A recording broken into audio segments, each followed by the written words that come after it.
Suman ITTV. Last 24 hours లో ఏ కంపెనీలు software engineers కి ఎలాంటి పోస్టులు పడ్డాయి, అది ఇంటర్న్షిప్ కా, స్టార్ట్అప్స్ లో పడ్డాయా, లేకపోతే పెద్ద పెద్ద కంపెనీసా, ఎంప్లాయీస్ కా, సీనియర్ ఎంప్లాయీస్ కా, లేదంటే బెంచ్ మీద ఉండే వాళ్ళకా, ఇవన్నీ కూడా ఏ పోర్టల్స్ లో ఏ జాబ్స్ పడ్డాయో ఒక్కసారి మనం ట్రై చేసి చూద్దాము. ఒకసారి చూద్దాం. మరి లింక్డ్ఇన్ లో లాస్ట్ 24 అవర్స్ లో మనం సైబర్ సెక్యూరిటీ చెక్ చేసినట్లయితే 11 సైబర్ సెక్యూరిటీ జాబ్స్ కనిపిస్తున్నాయి. ఇందాక మేము పోస్ట్ చేసిన వీడియోస్ చూసినట్లయితే ఇండీడ్ లో మనకి ఒకటే జాబ్ కనిపించింది సైబర్ సెక్యూరిటీలో. బట్ ఇక్కడ 11 జాబ్స్ ఉన్నాయి లింక్డ్ఇన్ లో. బట్ ఈ జాబ్స్ ఏంటో మనం ఒకసారి ట్రై చేద్దాం, చూద్దాము.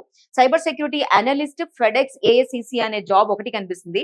అండ్ దీనిలో కూడా లింక్డ్ఇన్ మేబీ సరిగ్గా ఇన్ఫర్మేషన్ ఇవ్వలేదేమో, ఒకసారి చెక్ చేయండి. Senior network and security engineering, social media analyst అని, ఎంబెడెడ్ డెవలప్మెంట్ ఇంజనీర్ అని.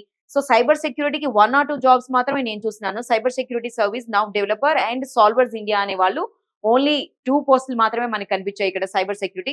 సో సైబర్ సెక్యూరిటీ అనేది డిమాండ్ ఉన్న సైబర్ సెక్యూరిటీ అనేది ఆన్ డిమాండ్ ఉన్న కోర్స్ అని చెప్పి మన గెస్ట్లు అయితే చెప్తూ ఉన్నారు. నేర్చుకుంటున్నారు, నేర్చుకోండి, అప్గ్రేడ్ అవ్వండి అని చెప్తున్నారు కదా.